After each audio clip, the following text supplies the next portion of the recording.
Stress rarely sends a polite warning. It doesn't knock gently and wait to be invited in. More often it spikes. An email lands badly. A comment catches you off guard. You realize you've made a mistake. Within seconds, your heart rate rises, your breathing shortens, and your mind begins sprinting ahead into imagined consequences. What could have been a passing moment starts to expand into something far heavier. In those moments, you don't need an hour off. You don't need a perfect morning routine. You need a reset.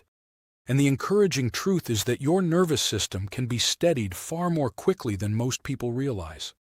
When stress surges, your body shifts into fight or flight mode. This is an ancient survival response designed to protect you from danger. The problem is that modern stressors are rarely physical threats. They are emails, conversations, deadlines, and expectations. Yet your body reacts as if something life-threatening has occurred. Before you attempt to reason with your thoughts, you have to calm your physiology. The fastest way to do this is through your breathing.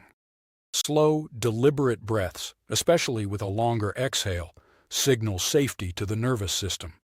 When you inhale steadily and exhale even more slowly, you stimulate the vagus nerve and activate the calming branch of your nervous system. Within a minute, your pulse begins to settle. Your shoulders drop. Tightness in your chest softens. This is not relaxation for its own sake. It is a biological downshift. You are telling your body that the threat is not what it first appeared to be. Once the body begins to settle, the next step is clarity. Stress intensifies when it is vague. If you simply say to yourself, "I'm overwhelmed," your brain has nothing solid to work with. It fills in the blanks with worst-case scenarios. Instead, gently ask what actually triggered you. What story is your mind telling right now? Is it predicting failure? Rejection? Embarrassment? Be specific. When you name the emotion, frustration, anxiety, disappointment, something subtle but powerful happens. The brain's alarm system reduces its intensity. You move from being inside the stress to observing it. That shift creates space. Most stress spikes are driven not by facts, but by predictions. The mind is remarkably quick at turning a small uncertainty into a looming catastrophe. You might notice yourself assuming that one awkward interaction will damage your reputation, or that one mistake will undo months of effort. At this stage, it helps to quietly test those assumptions. What evidence supports this fear? What evidence suggests it might be exaggerated? If someone you cared about were in the same situation, would you predict disaster for them? Usually, the honest answer is no. The situation may be uncomfortable, but it is rarely as catastrophic as the mind first suggests. By questioning the narrative, you re-engage the rational part of the brain that goes offline during intense stress. Even with calmer thinking, stress can linger if you feel powerless. Helplessness fuels rumination. So the reset continues with a small, constructive action. Not a grand solution, not a complete overhaul, just one forward step. It might be sending a clarifying message, correcting a minor error, standing up and stretching, or stepping outside for a minute of fresh air. Action, even at a modest scale, signals to your brain that you're responding rather than freezing. It restores a sense of agency. Momentum replaces mental spinning.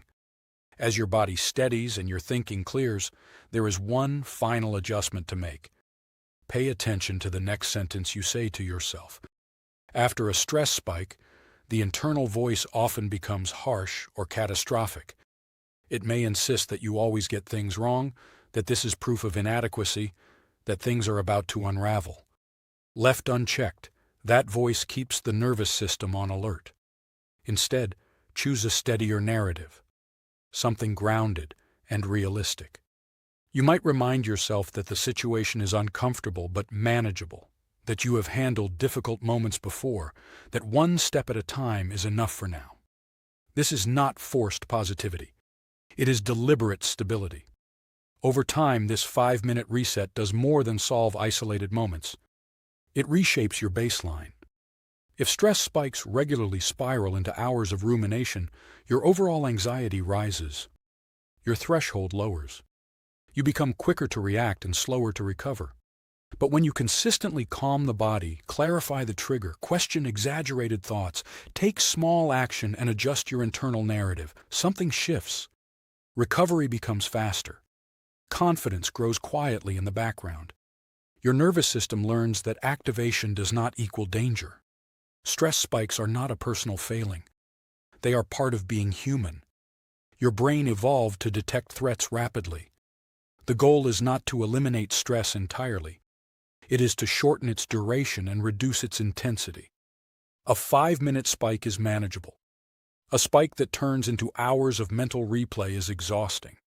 You do not need to control every external event. You only need to know how to reset when your system surges. Calm first. Clarify next. Act in one small way. Then steady your internal voice. 5 minutes will not always solve the problem itself, but it will stop the spiral. And often stopping the spiral is the most powerful move you can make.